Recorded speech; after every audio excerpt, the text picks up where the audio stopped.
Okay, to do the CourseCompass exercises on our course homepage, just click on the CourseCompass link and log into CourseCompass.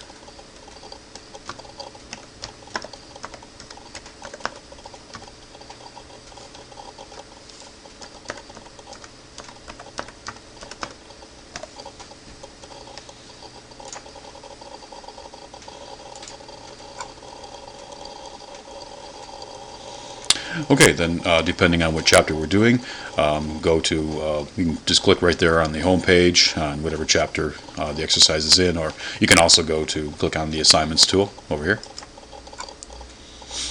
Okay, and then if it's chapter 2, for example, say that you're assigned to do exercise 2.1, just click on the black part, that's a hyperlink. Okay, you always get the pop-up asking you to, if you want to take the assessment down, just click OK or hit return or enter on your keyboard. Alright, then always go through the instructions. I made them pretty detailed, so I hope that you can follow what the exercise is supposed to be about, and also how to do these. Again, they're all based on the equivalent ones in the Understanding English Grammar book. So again, 2.1, that's just code for, it's going to be from chapter 2, exercise 1. So this will be similar to that. So go through, look at the examples and everything. Alright, and then when you're ready, again, this type is just a standard multiple choice radio button one. So you simply click on whatever you think is the correct answer.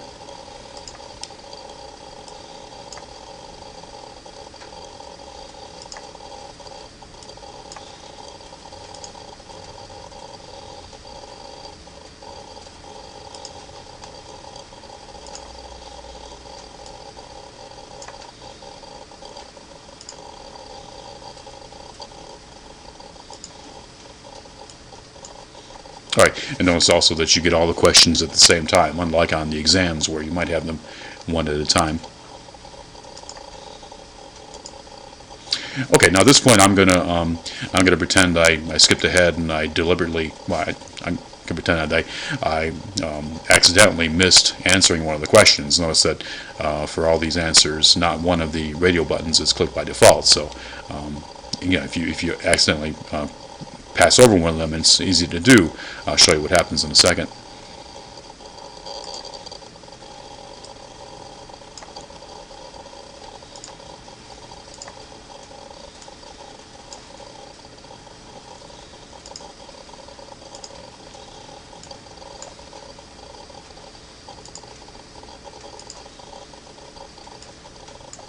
Okay, now I'll skip this one too.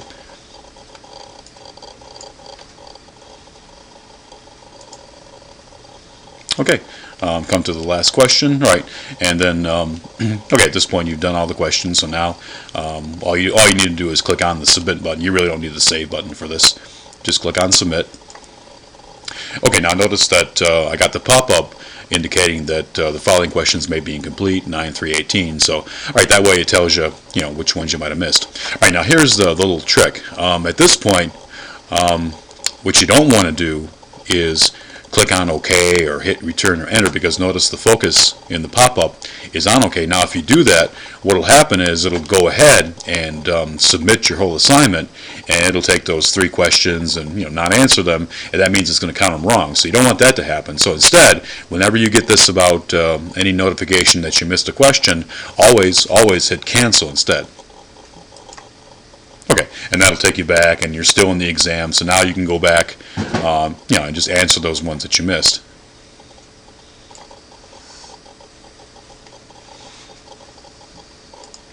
So it was 9 and 13. Okay, so I think, I got 2 of them. I forgot the 3rd one, but that's okay, because I can just try to submit again. Okay, it'll let me know, where the one it is that I missed. So again, always hit cancel. Don't go with the focus. Always hit with the default. Always hit cancel.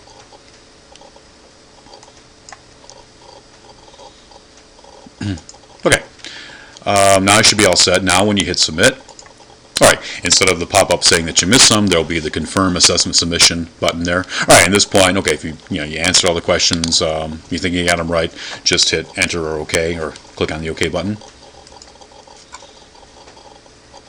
Okay, at this point you'll get a confirmation screen saying it was successfully submitted, so if you got that far you're fine. Now if you hit OK, so click OK to review results. Okay, this time what it'll do now, what'll happen at first is it'll always go through and show you just the ones, your answers and whether or not they were right or wrong.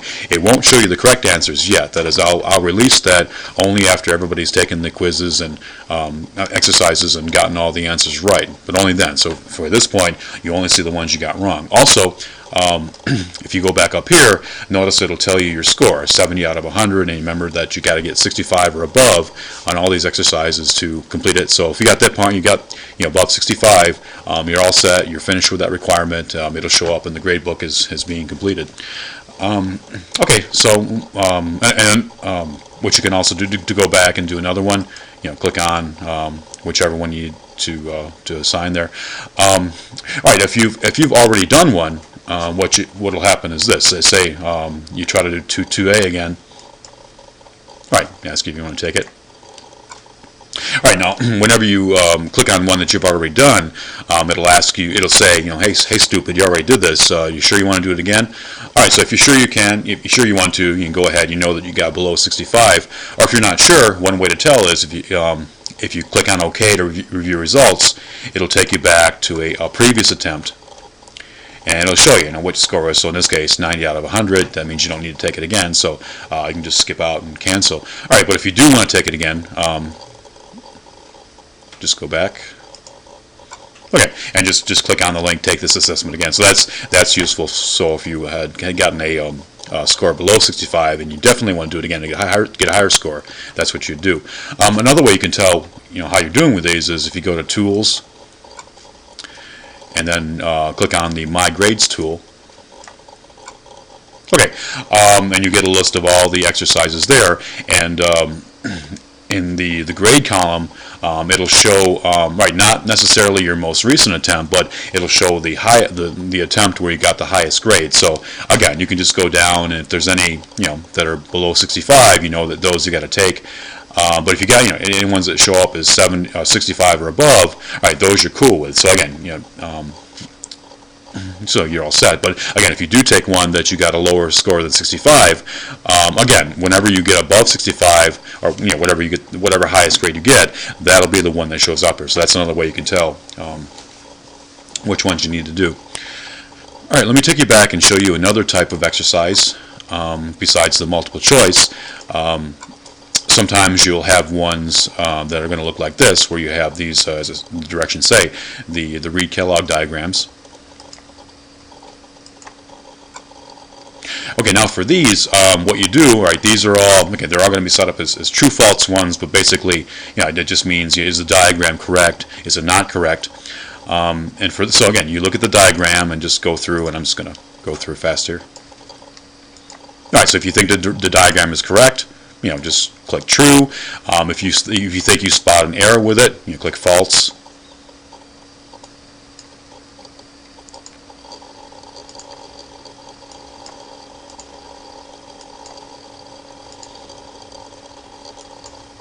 Okay, now I can go back and check and make sure I answered them all, or I can just hit submit, and it'll tell me, okay, yeah, so I missed one, so let me cancel again. Go up to 7 and answer that one. Okay, then submit. Okay, confirm. Okay, same deal, review results. Okay, once again, it'll tell you your score, whether you got 65 or above. And now on these, again, the first time you do these, and before everybody else has taken and/or passed them all, you only see the answers, and it'll tell you whether you got it right or wrong.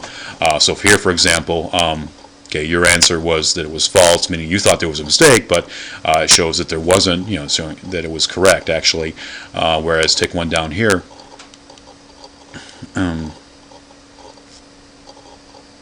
Well, what would happen is if you had answered true to a diagram that was actually not correct, what you would see once I release the answers is you would get the correct diagram. So again, for that you got to wait until everybody's done these, then you can go and get whatever ones you thought were correct but weren't. You'll get the correct diagrams once we get going. All right, then the last thing I want to show you is another type of exercise that you might have, fill in the blanks. Let me take this one. Okay, now these, right, fill in the blanks. You'd be given a text box for every question, and for these, you type in your answer. Now, be careful though, because this is a computer, so the way it's set up is, it's going to recognize only a certain string of text as being correct here. So, again, watch your typing here. Be a little careful. All right, so if you happen to misclick or something, easily. You click the wrong key, again, that's going to come out as totally wrong, so you're going to lose that whole 2 points. Same deal, some of these you have to type sentences, and just check the example. If the example asks you to put in punctuation, you make sure you do so, but if you're supposed to write a sentence here. Okay, and you're supposed to put a period there, but say you forget to do that. Again, when you submit that, it's going to come out wrong, the whole thing, no matter if you got the verb or whatever right. So always make sure you type it exactly as it needs to be to get this correct.